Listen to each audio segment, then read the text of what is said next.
Ilang sandali pa ay nasa silid niya na ito dahil tsak na sinabi ng katulong na dumating sila. Gusto ko magtampo sa hindi mo pakikipag-usap sa akin ng 2 taon. What did I do to you? Yumakap ang kapatid sa kanya ng mahigpit na ikinagulat ni Sabina. Sinuri ni Sabina ang kabuuan nito. Bumalik ng ganda at sigla ni Sarina. Ibig sabihin ay maayos na ulit ang kalagayan nito. Lihim siyang nagpasalamat sa Diyos. Hindi na sayang ang sakripisyo at pagpaparaya niya. Gayunman ay palaisipan sa kanya kung paano to tinanggap ulit ng mga Ortega. Siya na ba si Jace? Bumaling ang mga mata nito sa anak na nakahiga na sa kama. Lumapit si Sarina dito at humalik. Nakatitig naman ang anak niya bago bumaling sa kanya. Nagtataka siguro to kung bakit sila magkamukha ni Sarina.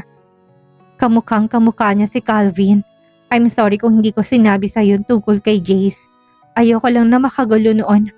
Well, Calvin and I are officially separated now. 2 buwan na nakalipas na mag-grant ang annulment namin. Annulled na kayo? Pero nagpupunta pa rin siya dito. Kaswal na si Bina na tanong.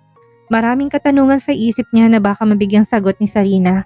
Kahit iwalay na kami ni Calvin, hindi niya nilayo ang sarili niya sa akin at sa mga bata. I don't know why he had to push the annulment. Na-pressure na lang siguro sa mga biyanan ko dahil gusto na kaming paghiwalayin noon pa para maereto nila si Calvin sa ibang babae. But we have that bond that no one will take away, Sabina. Kita mo nga si Calvin pa rin ang sumusuporta sa mga bata. You are his true love. Halos sumabit sa lalamunan ni Sabina ang sinabi bago nilayo ang usapan. Kumusta nga palang Ortega Shipping? Bumalik ka na rin pala doon? It's doing great. Marami kaming meeting ni Calvin kanina pero nakiusap siya na sumaglit dito para dalawin si mama at mga bata. Hindi rin pala nasunod ang gusto ni Darius noon na bilihin na lang ang shares nila. Siguradong tumutol si Calvin. Gusto niya nang tapusin ang pag-uusap nila ni Sarina dahil ayaw niya nang makarinig na anuman tungkol sa dating minahal. Tapos na ang kahibangan niya sa asawa ng kapatid niya at kahit na annulled na nga ang dalawa, baka sinusubukan pa ng mga ito na magkaayos. Totoo ngang sinusumpaan ng 2 ikinakasal sa simbahan, till death do us part. Na kapag sa altar ka nanumpa na mamahalin mo, hindi na yun magbabago kahit papaghiwalayin kayo ng batas ng tao. Masaya ako makita na maayos ang kalagayan niyo ng mga bata. Magaling na rin si JD. Pilit ni Sabina na inalis sa dibdib ang panibugho para naman sa anak na si Jace. Hindi naman tumayo bilang ama si Davis at kahit pa hindi, alam niyang sapat ng pagmamahal niya. She still needs medication. Kumusta si Ellie? Hindi na ba kayo nagkaroon ng komunikasyon? He married someone else. Inalisan ko na rin siya ng karapatan sa mga anak ko. Kumusta nga pala si Mama? Yun naman ang dahilan ng pag-uwi niya. Kapag maayos naman ang kalagayan nito, ay aalis sila kaagad dito sa bahay nang hindi na sila magtagpo pa ni Calvin. She's not doing good. Palagi siyang kinakapusan ng hininga. May bara daw kasi siya sa puso, dala na rin ng katandaan. Ilang hakbang lang napapagod na siya kaagad. Ano ang sabi ng doktor? She needs bypass operation pero ayaw ni Mama. Bakit? Hindi na daw ba niya kaya? Anong sabi ng doktor? Okay lang naman daw kung hindi natin gustong ipa-opera. Pero iwasan natin na makaramdam siya ng lungkot o sobrang saya. Matigas naman ang ulo. Nung 1 linggo lang iyak pa ng iyak pagkatapos kang makausap. Di tinakbo ulit namin ni Calvin sa ospital. Mabuti pala't nandito si Calvin. Sana hindi ka na lang pumayag na makipaghiwalay. Tulad ng sinabi ko, sumusunod lang si Calvin sa gusto ng mga magulang niya. They found out about Jace. Sinabi mo? Si Mama ang nagsabi. Alam mo bang pinahanap ka pa ng mga Ortega sa investigador para makuha nila sa yung tagapagmana nila? What? Yes, my dear twin sister. Kailangan ni Darius ng totoong dugo ng isang Ortega bilang tagapagmana. Alam mo bang wala ng share si Calvin sa kumpanya nung na-annul kami? Binawi ng mga magulang niya. Mapupunta lang ang yaman ng mga Ortega sa panganay na lalaki ni Calvin. None of my children got their shares. Napaawa ang mga labi ni Sabina sa narinig. Kasunod ay matinding kaba. Wala silang karapatan sa anak ko. Di ilayo mo siya dito. I will tell you now how cruel Darius is. Kapaka na lang nilang iniisip nila. Look at what happened to our marriage. Sila lang naman ang may gusto nun kaya kami naghiwalay ni Calvin. Isang malalim na buntong hiningang pinakawala ni Sabina. Mukhang problema nga harapin niya kapag nagkasalubong sila ni Calvin. Sa akin lang nakapangalan si Jace at kapag ikinasal na kami ni Davis ay magiging isa na siyang Carter. You're getting married? Oh, congratulations! Kailan nakasal? Makakapunta ba kami sa Canada ng mga anak ko? Isang pilit ng ngiti ang pinakawala ni Sabina. Bago pa siya sumagot ay sumulpot naman sa pintong lalaking gusto niyang iwasan. Huli na para itaboy ito dahil nakatingin na rin ito sa anak niya ngayon ay nakatulog na pala. Siguraduhin mo lang na magiging isang Ortega ang anak ko bago ka umalis ng Pilipinas at magpakasal sa iba, Sabina. Hindi mo ko binigyan ng karapatan noon. Ilalaban ko ang karapatan ko ngayon. Calvin, what are you doing here at this hour? Akala ko ba dumaan ka na dito kanina? Tanong naman ni Sarina na kumunot ang noo kay Calvin. Dumating na kasi ang taong matagal kong hinintay na umuwi sa Pilipinas. Wala itong kangiti-ngiti na nakatitig sa kanya. Parang gusto ni Sabina na kargahin ang anak at ibalik ito sa Canada. Pwede namang ipagpabukas kung gusto mong. Please, leave us alone to talk, Sarina. Putol ni Calvin sa sinasabi ng kakambal niya. Your twin sister needs a lot of explaining to do. Hawak ni Calvin ang kandado ng pinto at hinintay na lumabas ng silid ang kapatid niya. Wala namang nagawa si Sarina nang makitang seryoso mukha ni Calvin. Tahimik lang itong lumabas bagamat tinapunan pa siya ng tingin bago maisara ni Calvin ang pinto. Nang maiwan silang dalawa ni Calvin na nakatayo sa loob ng silid ay hindi na alam ni Sabina kung anong gagawin. Malaki ang ipinayat ni Calvin ngayon. Mahaba rin ang balbas sa tingin niya tumanda ito ng ilang taon. Hindi ba ito naging masaya sa paghihiwalay nito at ni Sarina? Why? Halos pabulong ni Calvin na dahan-dahang lumapit sa kanya. Nangangalumata rin ito na tila hindi nakakatulog ng maayos. Why? Anong why? Bakit tuwing may problema ka sa akin ang alam mo lang tumakbo palayo at iwanan ako? That's the best thing to do. May asawa ka. Umuwi lang naman talaga ako noon para tulungan si Sarina at isalba ang pera namin sa kumpanya. That's it. Pinasakay mo lang ako dahil may kailangan ka. Sandali, bakit parang malaki ang kasalanan ko sa'yo? You were married to Sarina, Calvin. Let me remind you. Kaagad ni Sabina na depensa. But I was willing to give up that marriage for you. Kaya ako nag-file ng annulment dahil gusto kong malaya na kitang ipagsigawan sa buong mundo na hindi na ako nakatali sa iba. Namanhid ang buo ni Sabina na katawan sa narinig. Bakit ibang pinaniwala sa kanya ni Sarina kanina? Alin bang dapat niyang paniwalaan? Mahal ba talaga siya ni Calvin o pinapasakay siya nito para makuha ang anak nila? But she saw his tears. At kahit ang mga mata nito'y puno ng sakit, gusto pa rin ni Sabina nitanggi sa sarili na totoong sinasabi ni Calvin dahil malilito na naman siya. Si Davis ng kasintahan niya ngayon at si Sarina ay umaasa pa rin na babalik si Calvin dito. Kahit kailan palagi may hadlang sa pagmamahal niya kay Calvin. Magigising mo si Jay sa sigaw mo, Calvin. Wala si Sabina na ibang masabi. Gusto man niyang paniwalaan si Calvin ay hindi na rin mahalaga. Hindi mo ba alam na humintong pag-ikot ng mundo ko na umalis ka? Mahinang boses ni Calvin pero dinig na dinig ni Sabina at parang pinipigang dibdib niya sa nakikitang paghihirap nito. Kaunti na lang lalapit na siya kay Calvin at umiyak sa dibdib ng lalaki. Hindi pa rin nawala sa puso niya. I'm sorry, pero 2 taon nang lumipas. May kasintahan na ako. Sinuklay ni Calvin ang buhok sa kanapahilamos ang muka. Yan ang hindi ko maintindihan. Paano mo ko nakalimutan na sinabi kong mahal kita? I wasn't meant for you. Kaya nga pilit kitang kinilimutan para matahimik na lang ang lahat. Kinausap ka ni Papa. How did you know? He admitted his mistakes when all I do is to get sober and waste myself to death.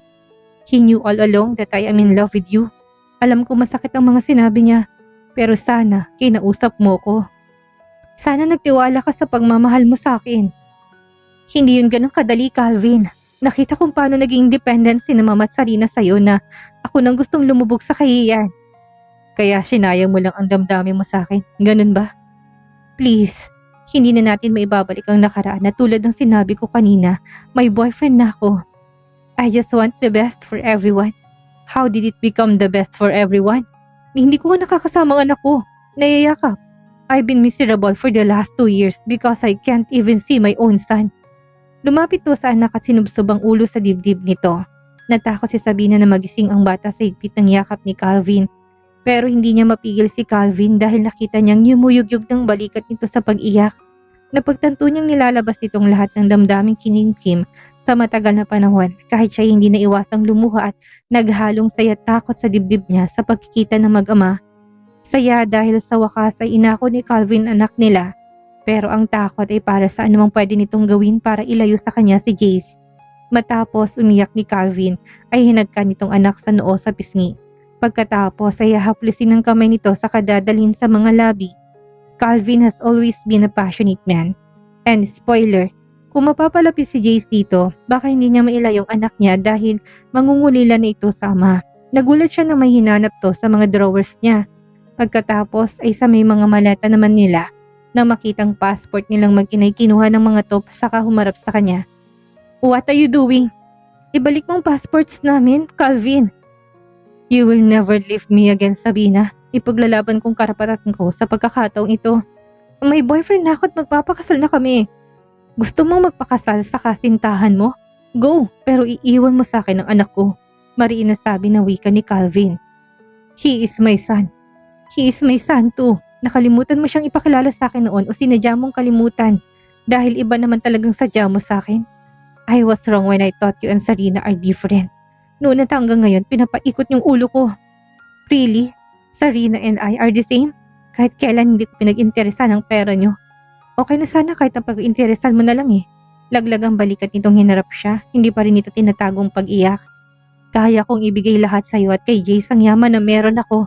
Alam mo ba kung anong pakiramdam na sa 4 na taon na hindi ko nahawakan at naalagaan ang anak ko? Oh please, he is too young to be dragged in this. Gusto ko lang siyang protektahan. Protektahan? Saan? Kanino? Do I look like a beast to you? Naniningkit ang mga mata ni Calvin pero napalingon din kay Jace nang gumalaw ito at niyakap ang stuffed toy na katabi. Pwede bang bukas na lang tayo mag-usap? Malayo ang binyahe namin at sumasakit ang ulo ko sa init ng panahon dito sa Pilipinas. I'll give you a time to rest now. Pero maaga ko bukas para kunin ang anak ko at ipakilala kina mama. Sandali, bakit gumagawa ka ng sarili mong schedule? Ano bang lakad niyo bukas? Hindi ko pa alam ang kalagayan ng mama. Gusto ko sana siyang dalhin sa doktor. Eh di dalhin natin sa doktor bago tayo tumuloy sa bahay. Sasama ako sa bahay niyo? Ngayon pa lang ay gusto nang umatras sa mga paa ni Sabina. Si Darius ang huling taong gusto niyang makaharap. Depende kung kaya mo ipagkatiwala si Jay sa akin na mag-isa. No, hahanapin niya ako dahil istanghero ka pa sa kanya. That's what I'm worried about, kaya kita isasama. Lumakad na ito palapit sa pinto, dala ang passports nilang mag-ina. Wait! Napalingon naman si Calvin at lumakad palapit sa napaatras siya. Kahit yata 100 taon pang lumipas ay isang epekto ni Calvin. Bakit hindi natuloy ang pagbili ng papa mo ng shares ng mama? Isang malalim na buntong hiningang pinakawala ni Calvin.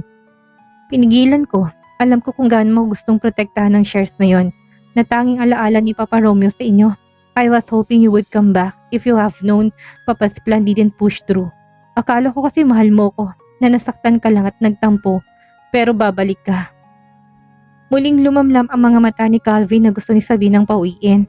Ngayon niya lang nakita si Calvin ng ganito kalungkot. Pero hindi ka na bumalik. Alam mo ba kung gaano ako katagal na nahinirahan sa Canada sa pag-asang makakasalubong ka? Dahil ni isa sa pamilya mo dito sa Pilipinas, tila kinalimutan mo na. Nanirahan ka sa Canada? Yes, Sabina. I search for you. Ang alam ko kasi sinabi ko na sa'yo na mahal kita, na kung nagawa mong hindi magmahal ng iba noong una ka umalis, hindi mo pa rin magagawa ngayon. Lalo na't ipinagkaloob mong sarili mo sa akin ng ilang beses. Tapos makikita kita sa opisina mo na may kahalikang iba? Alam mo ba kung gaano kasakit yun? Hindi ko alam.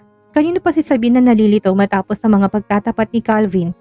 Gusto niyang kagalitan ng sarili kung bakit siya basta nalang umalis noon o kung bakit sinagot pa niya ang paniligaw ni Davis. Gusto mo rin bang magpakasal sa lalaking yun?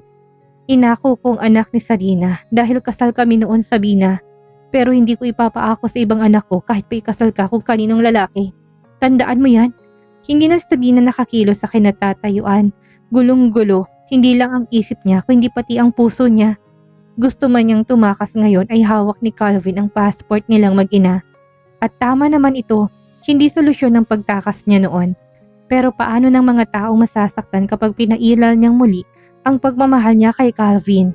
Kahit si Sarina ay tila umaasa na hindi ito tatalikuran ni Calvin kahit pa bumalik sila ng anak niya. So tama nga ang bali-balita na may relasyon kayo ni Calvin noon habang kasal kami. Hindi na sasabihin na nagtaka sa tono ng pananalita ni Sarina. Wala na rin siya sa mood na makipagtalo. Kay Calvin pa lang kanina, naubos na yata ang lakas niya sa pag-uusap nila. A short-lived affair, if you may call it. He had been a long-time crush, you know. Pinunasan niyang pisngi na may bakas pang luha. At sinamantala mo, nakasalukuyan ako nag-aalaga kay JD. How dare you? Hindi ako nang akit sa dati mong asawa kung yan ang gusto mong tukuyin, Sarina. Sa kabila ng galit ni Sarina na natili sa sabi ng kalmado, he asked me to be his mistress in replace of his wife who cheated on her even before the marriage. Bakit ako pumayag? Dahil puputulin ng mga Ortega ang anumang sustentong ibibigay niya sa'yo kay mama. Sa lahat ng gastusin dito, isasara na rin nilang kumpanya at magde-declare ng pagkalugi ng tuluyan na wala na tayo mapakinabangan. Kaya wag mo kung susumbatan na niloko kita o nang agaw ako ng asawa na may asawa. Matagal nang walang pagmamahal sa'yo si Calvin at alam mo yan. Hindi niya ginustong ipaanalang kasal namin noon dahil gusto niyang itali ako sa kanya habang buhay, Sabina. Pero nang dumating ka, hindi nito tinuloy ang sasabihin. Nang dumating ako, ano? Sarkastiko niyang wika. Hindi ni Sabina mapaniwalaan na sa lahat ng pag-aalala at pagsasaalang-alang niya kay Sarina noon, ganito pa siyang pagsalitaan ngayon. Nawala ng atensyon ni Calvin sa amin ng mga bata. Why do you need to blame me? Umalis nga ako, hindi ba? Nang sinabi mong babalik ka na sa opisina, umalis na rin ako kaagad. Pero nagbabalik ka ulit ngayon. Inaayos ko na ng relasyon namin ni Calvin, pati ng relasyon ko sa mga biyanan ko. Guguluhin mo na naman? Nandito ako para kay mama. Karapatan ko pa rin naman na dalawin siya, hindi ba? Dumalaw ka lang? Isang mapait na ngiti ang pinakawala ni Sabina nang harapin si Sarina. Hindi niya akalaing halos ipagtabuyan na siya nito ngayon. Sa pamamahay nila gay hindi lang sila magkapatid. Magkaramay sila sa lahat ng bagay. Nasa sinapupunan pa lang sila. Nasaan ang pagmamahal nito sa kanya? Aalis din ako kapag nagkausap na kami ni mama. Gusto ko lang pagbigyan ng hiling niya na makita kami ulit ni Jace. Hindi mo naman siguro ipagkakait sa akin ng karapatang yon. Sa hotel na lang sana kayo tumuloy. Palagi nagpupunta si Calvin dito para dumalaw sa mga bata. Kung maagaw mo lang ang atensyon ng mga anak ko sa... Dito ako uuwi dahil nandito si Mama Sarina. Don't treat me like a stranger because I have the right to live here as much as you do. At ilang araw lang naman ang ilalagi namin ni Jace dito sa bahay. Kung maayos kayo ni Calvin, nandito man ako wala. Magkakaayos kayo. 2 taon ang ibinigay sa'yo ng panahon, hindi ba? Hindi to sumagot. Pero nakataas pa rin ang noon nito na hindi gustong magpakumbaba. Kinabukasan lang naman ng mga batang inaalala ko, Sabina. Kaya ko nga sinakripisyong kaligayahan ko para mabigyan ko sila ng maayos na buhay. Huwag mo sanang ipagkait sa kanila yon. Kung hindi ko sila iniisip, hindi ako nakipagrelasyon noon kay Calvin. Pagdidiin ni Sabina. Matagal na sanang walang kumpanya at hindi mo may papagamot si JD ng tuloy-tuloy dahil wala nang balak magbigay si Calvin kahit isang sintimo kung hindi lang ako pumayag na magpagamit sa kanya. Pwede na ba ako magpahinga? Napilitan tong lumabas sa silid niya at doon pa lang si Sabina lumapit sa anak at yumakap dito. Kung magulo noon ang sitwasyon niya ay parang mas gumulo ngayon. Sa halip na makatulog siya ay mas lalo siyang hindi nilalaw ng antok. Kung anong oras siya napaidlip, hindi niya ni Sabina alam. Ginising lang siya ng kung anong kilos sa paligid. Alam niyang madaling araw pa lang yon dahil madilim pa. Pero pakiramdam niya ay may ibang tao sa silid kaya't pinilit niyang imulat ang mga mata. Anong ginagawa ni Calvin sa silid nila ng ganitong oras? Nakaluhod yata ito sa carpeted floor habang nakatanghod kay Jace. Sinusuklay nitong buhok ng anak niya habang nakatitig sa mukha nito. Nagtama rin ang tingin nila kaya't kaagad siyang nagsalita para hindi nito sabihin na kanina pa rin siya nakatitig kay Calvin. At dito na po nagtatapos ang kabanata na ating kwento at sana'y muli niyo po akong samahan sa mga susunod pang kabanata. Maraming salamat po at keep safe everyone.